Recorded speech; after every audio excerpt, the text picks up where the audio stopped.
तो हेलो दोस्त, नमस्ते, प्रणाम। आप सब कैसे हैं? आप सबको स्वागत है मेरी वीडियो में।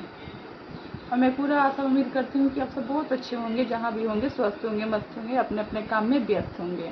तो चलिए, मैं भी ठीक हूँ, आप सबके सामने हूँ, मैं भी स्वस्थ हूँ, मस्त हूँ, मैं भी ठीक हूँ।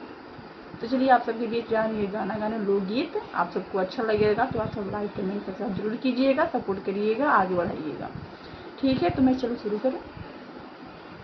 भावारवा की तोहरा साथ जाई, भावारवा की तोहरा साथ जाई।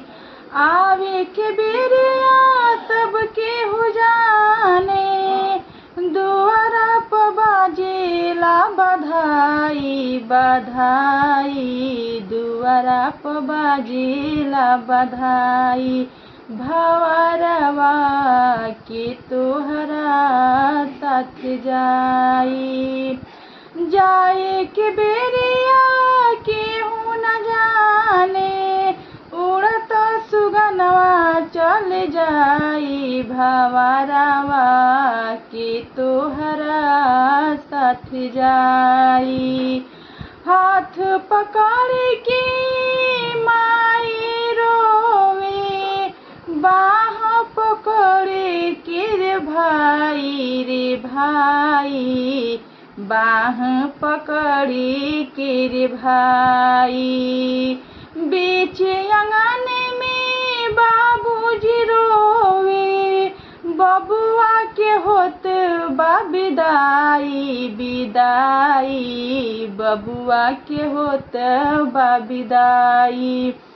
भावरवा के तोहरा साथ जाई। चारि जना मिली डोली उठाई है, घाट पे दी है पहुँचाई। भावरवा के तोहरा साथ जाई।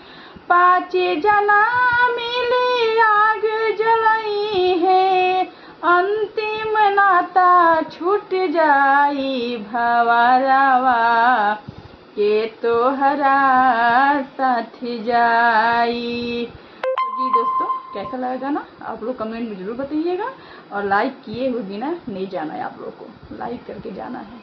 ठीक है, तो बाय बाय, फिर मिलेंगे। तब तक आप सब अपना आशीर्वाद बनाए रखें मेरे ऊपर। ठीक है।